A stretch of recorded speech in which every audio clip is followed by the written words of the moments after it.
Matanong ko kayo mga lalaking Christian.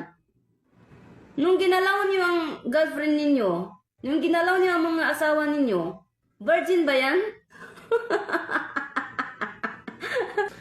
Hay mga aso ng US at saka aso ng Israel na cow state. Ano yung sabi ninyo? Mga babaeng Muslim, mga popo.